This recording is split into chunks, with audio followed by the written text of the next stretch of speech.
I wrote this a while back. It's called The Idealist, Daughter-in-Law, Land Philosopher, Prophet. He lived far west of either the Orients or Occidents in a thatched hut of mortar and stone, alongside a stream that, dividing into the rolling green fertile pasture lands, gave him its varied forms of life for sustenance. Waking each following morning to the sounds of a spinning wheel across the way from his window, he would, having dressed his ageless bones before a shard of wall-pegged looking-glass, walk the wide-berthed passage connecting his bedchambers to a wall to his tabled gas fuel lamped, and manuscript shelved kitchen, making himself a plate of either farm fresh chicken eggs or a square of roasted swine, the wild haired, raven shouldered herdsman living on 3 acres of pastoral, twin dotted, and high grass landscape a half-mile's league down the pine row alongside it road of ageless claim, congress, and omnipotent climatudes. The well before his heavy-lidded eyes seemed as if to be asking from him, first of all, each following morning, the drawing aside of the crossed pair of boots, wide-brimmed hats, sleeping soundlessly by the door. And now we will continue with heavy silence before he might set out on a singular jaunt toward the steep shaded measure of land where his verse, by the rolling shallow bedded waters, was penned. Paradoxes, desert purgings, and philosophies hanging as they might, an anonymous portrait from the web of a whistling spider visited his lucid train of thought with storm-sheltering violinist the long days through and across. Intricate and wide-berthed was his verse, uncontrived by any and all forms of metric constriction and/or mutinous forged and fetid musings. It was evident to any reader that his thoughts were as a tangled vertigo, warring and eclipsing whatever dialogues worded his manuscripts. It was evident as well to any reader of his literary explorations, intimating a fever-pitched passage after passage of introspect attempting prose, that his allusions to monotheistic spiritualisms elucidated the seeming of shelter within the storm. Within the storm, the blindfolded weigher of the scales of law-sown justice removed the vinegar sponge, dripping his words down each following page, so that he might be cageless. There might be a cageless bird of wing perched before his prosing personage. The falling to ruin of every past empire also visited with fear and courage his nightly dreams, and the peak crowned shade casting distant steeps conversed with visage in vintages offering sobriety as opposed to hallucinant intoxications that might have salted the wounds of word and deed. 3 years after he found, having stumbled through the open doorway of his fenceless cottage, his own self sleeping soundless in an adjacent bedchamber, one of 3 lifetime epiphanies unlocked almost all the obscure metaphors and motifs he never till then understood. Whatever is lost translating first from the Greek into the Latin, and then from the Latin into the English, as something so intangible, profound, and sacred to the committing of a lifetime of study therewith, that it is one of the greatest gifts our Father, Son, and Holy Ghost could possibly have ever given us. The old county squire drove his wagon through the wide open gate, For the love of life, don't hesitate, said he. Uh, said he, and he hung two hats on a piney wood tree. He had been among the women and men who, practicing the ancient Buddhist Zen, watched the Taliban bomb their monuments, statues, heroes. Nor was he ever known to throw in his lot with long ago King Nero of the warring brood. But building him a church of the wide open road, a dark ward of caution, he was told. Never stray too far from your own ideals, and when the solar eclipse knits your shawls, let ruination rise from the brimstone's fall. The old county squire hired him all out, and he fell alongside the San Andreas fault. Bone, muscle, skin, and soul, the steeple bells whipped for the long past souls. Traveling south by horse-drawn leagues, 4 sets of footprints the stallions did leave, and the leaves of the pine drank dreadlock wine. It was all a part of the grand design. 7 days later his pilgrimage ended, a family of valley-shading steeps he befriended.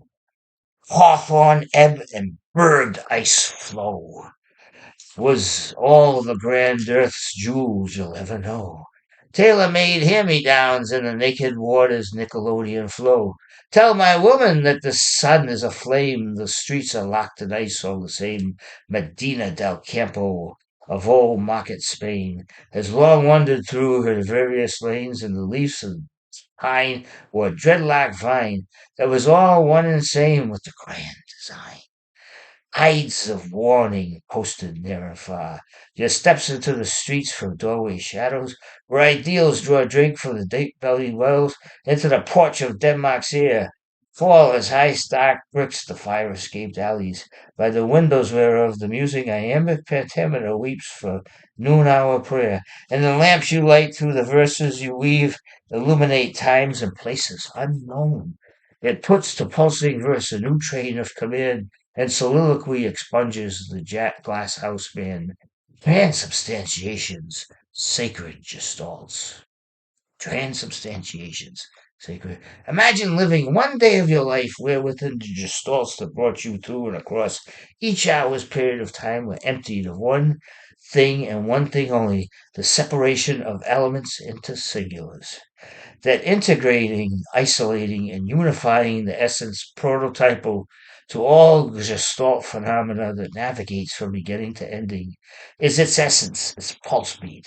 This is, in a certain way, why a prototype in most cases cannot be visualized. Cannot be visualized.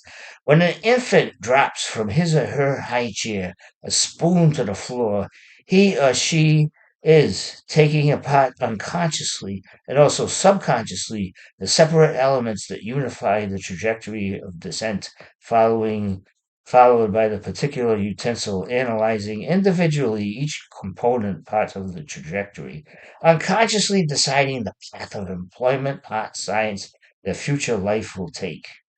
And the postulate that the moment a child in George Lakoff and Mark Johnson, if I may quote them, postulates first says, I know instead of I see. Page must be missed. And the sunlight through your green curtained windows that will sleep her rose in her vase by bedstead and keep sheets. As a bee might mistake the mustard she returns to the hive for honey, your cards are marked and your streets are cobbled by coins of trade. And from these streets that whistle in your ear, you step into doorway shadows, waltzing her around the ballrooming stairwell. Strange, timeless, and placeless peoples, holding oil-burning lamps in hand to light their way, walk silent and slow the ageless labyrinthine gardens, the ascending stones there within, where within would be, as might be at all elsewhere, second cousins to unpoliceable tumults, jurisprudences actually approaching these ageless gardens from any and all directions, jigsawing into nonlinear numeralities the last days of August, encircling as light a moat, an intricate castle, polytheists and monotheists trace.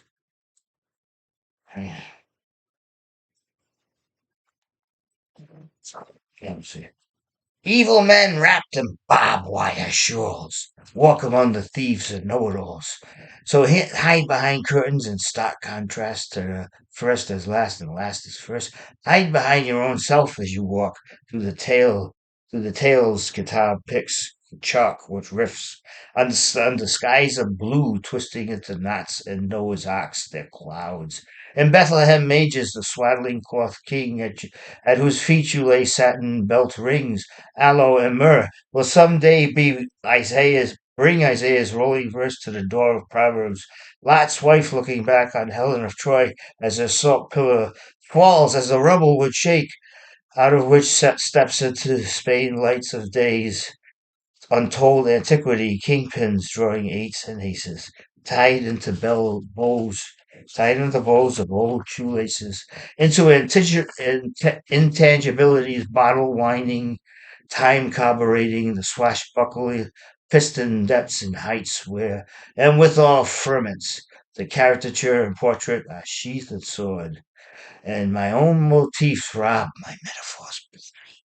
My own motifs rob the last train south is all aboard her passage of another sort, and the sun holds her sinking in her very own palm of hand, although all beauty born of comparative incongruation cannot be lost in any translation, said had thought of all the same seams, known first hand by the blind Argentine, when both night and day are lady and lord, in the best simplicity by convolutions, map and compass, wrinkles our skin as we walk along clean and sober. The clean and sober. But no. What if the passage of time, only as far as its gestalt is concerned, was not divided into parts? What if time flowed in a unity, but only so far as her differential parts that brought forth from each cause its effect were given immediate finality? Companion pieces that juxtapose no linear thread through isolation to evolution's needle, as well as trilogies that test the water and try by flame their own finished verse, summoned from many manifestations that all forms of sequence permeate in stagecraft, neither iambic pentameter nor the spokes spitting muffler exhaust system drilling for oil, I would suppose, way up in Alaska, and the four-syllable syllogism. Sometimes drinks alone. Is it really true? Does iambic pentameter fill the telephone booths of yesteryears with tomorrow's Meals on Wheels recipients? Do the dotted lines of the prototypal highway permit my pardon in asking you to dance? Do pickle jars vanish from the supermarket shelves 9 months after April? Yes, all of the above and much more. The moose wore John Hancock's proud shoes for horns. Ice sculptors of Antony and Cleo skate the wintry basketball courts and weave wicker baskets. Shipwrought of ebbing, post-structuralists, Hollywood ketchup sheet shirts, and sidewalk billowing white skirts.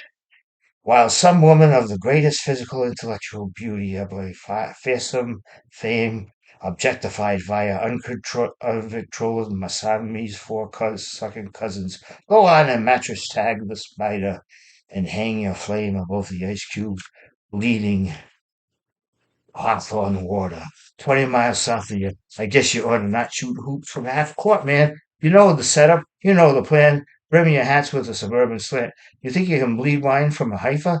Proof your whiskey with cat whisker half sister. Valentine's it certainly ain't there for the seeing halfway through into other worlds pulsing within you? Do you? Do you? A 2 foot long mist of graffiti spray is dancing the octopus macabre from the heavyweight contender. And there ends some notes I wrote a long time ago, or you won't hear it on this. Okay. God bless you. Peace and love.